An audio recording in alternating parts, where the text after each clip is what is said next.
Olá, amados de Deus. Que alegria é estar em contato de novo com vocês através deste nosso programa.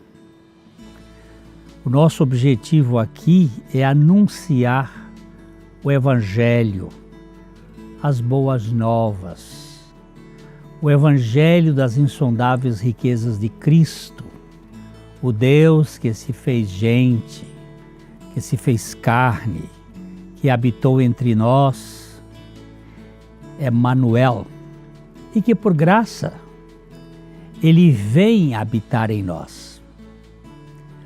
Os links estão aí na tela da sua TV, youtube.com/PIBLondrina1 e facebook.com/programa Café e Fé, tudo junto. Você pode ser um aliado nosso, sim, e nós contamos com a sua participação, nós contamos com a sua colaboração para que esse programa se mantenha e que nós possamos melhorar cada vez mais. Nós contamos com as orações, nós temos lutas espirituais. Aqui a gente não vê, mas as lutas com os cosmocrátares, as forças espirituais da maldade. E nós contamos com a divulgação para que esse programa alcance um número maior de pessoas com o Evangelho de Cristo Jesus. Hoje nós queremos falar um pouquinho sobre cuidado com o poder que ambiciona, que nos faz querer ser mais. Um dos piores inimigos do crescimento espiritual é o poder, é a necessidade de poder.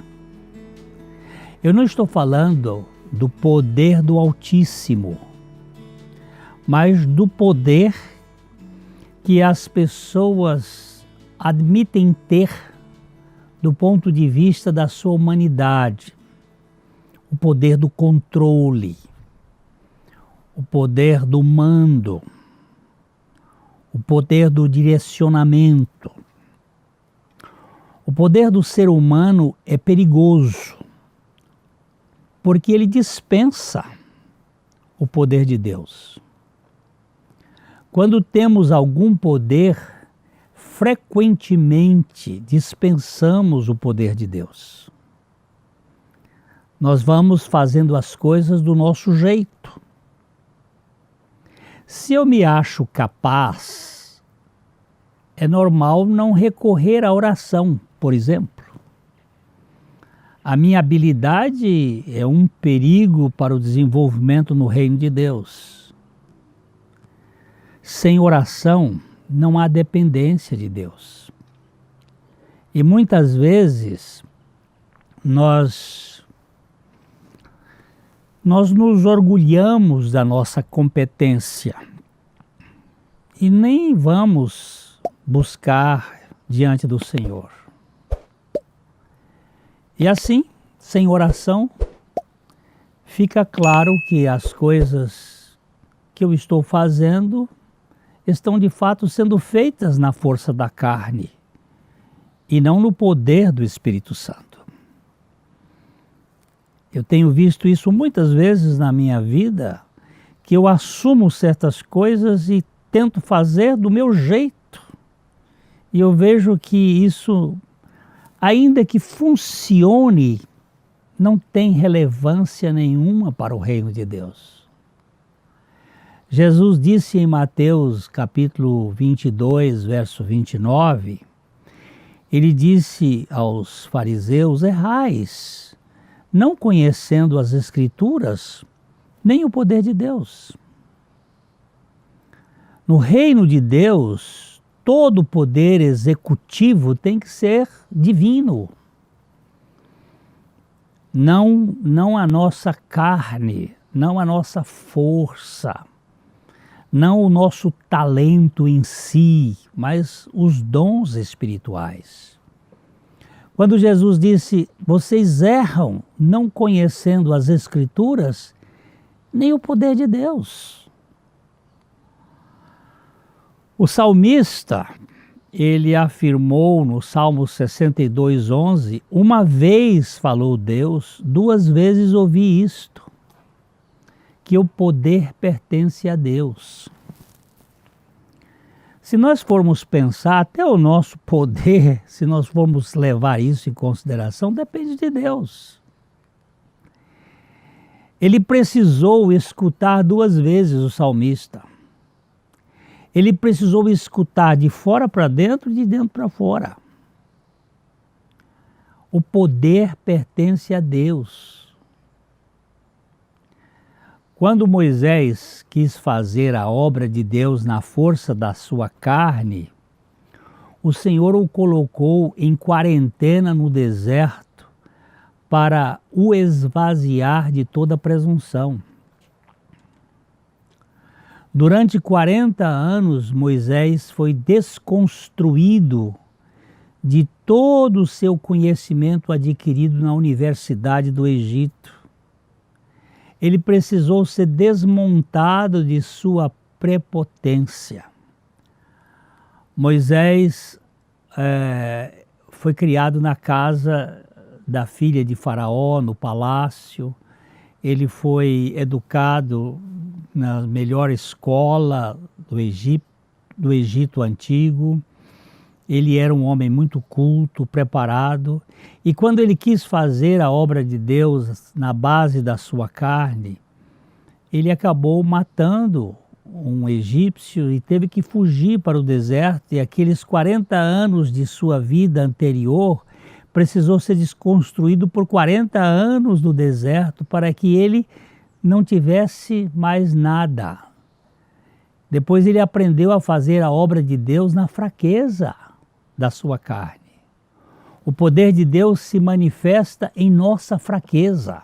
Isso é um fato inconteste. Aqui vemos o agir internalizado da obra da cruz em sua forma subjetiva. Deus precisa agir em nós, nos desconstruindo, para que nós dependamos inteiramente do Senhor. Saulo foi um ilustre acadêmico. Ele era um doutor da lei, um mestre por excelência, que após a sua conversão teve que ir ao deserto por 3 anos. E lá no deserto ele precisou experimentalizar a obra da cruz na sua vida. Para quê? Para ser desaparelhado de todas as estratégias humanas. E daí para frente, conhecer o poder que vem da fragilidade, que vem da dependência, que vem do Senhor. Agora Paulo, o fraco, ouve o Senhor e ouve o Senhor lhe dizer com total nitidez, e ele nos mostra no capítulo 12, verso 9 de 2 Coríntios, que o Senhor lhe disse: a minha graça te basta, Paulo, porque o poder se aperfeiçoa na fraqueza. E ele diz assim: de boa vontade, pois, mais me gloriarei nas fraquezas, para que sobre mim repouse o poder de Cristo. Preste bem atenção, que coisa mais extraordinária. Aquele jovem cheio de si, que tinha potência e que inclusive ele ajudou no apedrejamento de Estevão, ele cai no caminho de Damasco. Ele é prostrado ali por uma luz fulgurante e pela aquela voz que dizia: Saulo, Saulo, por que me persegues? E depois que ele passa por uma transformação de vida, ele é desconstruído de suas potências. E ele diz: de boa vontade, pois, mas me gloriarei nas fraquezas. Jesus não foi um homem poderoso na sua carne, usando o poder da carne. Ele mesmo disse: em verdade vos digo, que o Filho nada pode fazer de si mesmo, senão somente aquilo que vir fazer o Pai. Porque tudo o que este fizer, o Filho também semelhantemente o faz. Isso está registrado em João capítulo 5, verso 19. Olha como Jesus diz: em verdade vos digo. Essa expressão em verdade só aparece no Evangelho de João. E é uma expressão muito enfática. Verdadeiramente eu quero dizer para vocês que o Filho nada pode fazer de si mesmo, senão somente aquilo que vir fazer o Pai. Porque tudo o que este fizer, o Filho também semelhantemente o faz. O que ele quis dizer com isto aqui, que foi? É que as suas ações neste mundo foram dependentes totalmente do poder do seu Pai Celestial. Jesus foi um homem de fé. Ele confiava no seu Pai. E ele dependia do seu Pai. Ele era um homem de oração, que estava sempre buscando a orientação do seu Pai. Jesus fez muitos milagres, mas todos eles foram executados sob a ação do poder do Pai. A gente pode verificar um outro texto em João, capítulo 5, verso 30, quando ele diz assim: eu nada posso fazer de mim mesmo. Da forma porque ouço, eu julgo, e o meu juízo é justo, porque não procuro a minha própria vontade, e sim a vontade daquele que me enviou. Jesus foi um homem dependente. Moisés precisou aprender a dependência sendo desconstruído. Saulo precisou aprender na sua fraqueza a depender do poder de Deus. Jesus se esvaziou e dependeu inteiramente do Pai. A igreja sempre sofreu com essa questão. Eu estava dizendo que a igreja sempre sofreu com a origem da questão do poder. De onde vem o poder que faz as coisas acontecerem no âmbito da comunidade? De Deus ou da carne? Vem de Deus ou de mim? É Deus que está fazendo ou sou eu com a minha capacidade, habilidade? Quando é de Deus, o instrumento usado se oculta quebrantado, ainda que alegre por Deus ter usado, mas ele não procura ser a peça principal. Nenhum vaso que Deus usa se exibe ou se promove. Ele sempre sai de cena e aponta para Deus. Quando é da carne, surge todo tipo de artimanha, pois a carnalidade se manifesta com a sua aspiração sutil de glória, de controle, de mando. Jesus foi tentado por Satanás na sua performance, quando esteve no pináculo do templo, sendo provocado a exibir a sua fé num espetáculo bizarro. Jesus foi tentado. A natureza humana não se conforma com um lugar comum e sempre se mostra ambicionando a distinção. Eu sofro com isto. Eu carrego um corpo mortal, caído, com seus instintos e com suas ambições. Por isso eu preciso da cruz de Cristo diuturnamente. A coisa é muito séria. Só o poder de Deus é capaz de desmontar a necessidade de projeção que o ser humano tem no convívio com as outras pessoas. Nós temos essa dificuldade, até o modo de vestir, no modo de falar, no modo de comer, nós queremos mostrar para os outros que somos melhores. O poder da carne é inebriante. Eu me vejo frequentemente tentando ostentar algum poder e querendo me projetar nos bastidores. Eu vejo isto. Por isso eu clamo ao Senhor.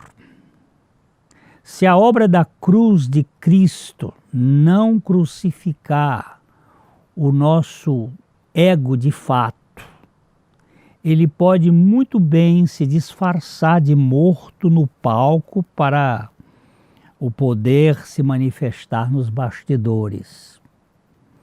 Eu posso dar uma impressão aqui que as pessoas até veem que eu me pareço humilde, mas por trás, por baixo dos panos, eu estou querendo projeção. O poder do ego vai sempre tecendo a sua trama, com sutileza, em busca da primazia. Assim, meus queridos, todo cuidado é pouco com o poder da carne. A carne é terrível. Ela se projeta, ela tenta sair pelos cantos para chamar a atenção, para demonstrar que foi ela que fez. Muitos de nós fingem que somos até humildes, só para poder exibir o poder invisível da nossa humildade. Precisamos ter cuidado com a humildade na vitrine. Uma vez eu contei aqui a história de um pastor que era considerado por toda a igreja como o homem mais humilde. E a igreja deu um dia lá, numa comemoração, uma plaquinha do The Best, em humildade, o mais humilde. E na semana seguinte a igreja tomou a plaquinha porque ele veio com ela pendurada na lapela do seu paletó. O mais humilde. Ora, como dizia Santo Agostinho, a humildade é uma qualidade que aquele que tem não sabe que tem. Porque se ele souber, ele vai se orgulhar da sua humildade. E aí, bota tudo a perder. Martinho Lutero dizia: Deus cria a partir do nada. Portanto, enquanto o homem não for reduzido a nada, Deus não poderá fazer nada com ele. É interessante o jogo de palavras que aqui fica. Nós sempre queremos ser alguma coisa. E é por isso que precisamos desta obra da cruz para nos esvaziar. Mas o ser humano se recusa a ser nada, a ser ninguém. Você sabe quem eu sou? Essa é a grande questão. Somente a obra da cruz pode realizar este milagre do nosso esvaziamento, de tirar de nós esta situação de arrogância. Viver pela fé é viver confiando no poder de Deus. Fé é o meio pelo qual as fraquezas do homem tomam posse do poder de Deus. Fé é esta condição da nossa fragilidade apropriar-se do poder de Deus. O poder da carne nos faz fortes, o poder de Deus nos mantém fracos. Mas esta fraqueza vai se expressar na manifestação do poder de Deus. Eu preciso desconfiar de todo o poder que me quer projetar e confiar no poder que tem como objetivo glorificar aquele que é detentor de todo o poder. Eu preciso disso. Eu acho que você também precisa. Senão você fica insuportável. Nós ficamos insuportáveis. O poeta inglês John Milton, poeta cego, ele escreveu O Paraíso Perdido e ele afirma uma coisa muito interessante: os mártires abalaram os poderes das trevas com a força irresistível da fraqueza. Os mártires abalaram os poderes das trevas com a força irresistível da fraqueza. Não foi com canhões, com ogivas, foi com a humildade, foi com o quebrantamento. Alguém disse com muita propriedade: sou curado pela enfermidade, sou enriquecido pela pobreza e fortalecido pela fraqueza. Isso tudo é na dependência de Deus que nós chegamos a esta posição. Quando eu sou fraco, posso então confiar que Deus tem todo o poder. Só a real fraqueza pode depender totalmente do Deus Todo-Poderoso em nossos corações. Quem afirmou que Jesus só disse: todo o poder me foi dado no céu e na terra, foi só depois que ele experimentou a fraqueza da cruz e a nulidade da morte. Jesus só disse isso: todo o poder me foi dado, depois que ele passou pelo vale da sombra da morte. O poder da carne é inebriante, mas anula o poder de Deus na nossa vida. O poder de Deus nos aniquila, mas exalta Cristo em nosso ser. Qual o poder que você gostaria que se manifestasse em sua existência? O seu ou o de Deus? O seu pode lhe manter exaltado aqui na terra, mas só o poder de Deus fará Cristo exaltado em você aqui e na eternidade. Mas o poder de Deus fará Cristo exaltado em você aqui e na eternidade quando você depender inteiramente da suficiência de Cristo. Lembre-se que Jesus, por nós, é toda a nossa justiça diante de Deus Santo. E Jesus em nós é toda a nossa força neste mundo ímpio. Que o Senhor conceda a você e a mim a dependência do poder dele, para que vivamos para a sua glória. Isto é dito de coração para coração. Espero encontrá-lo no nosso próximo programa, se assim o Senhor permitir. Um grande abraço.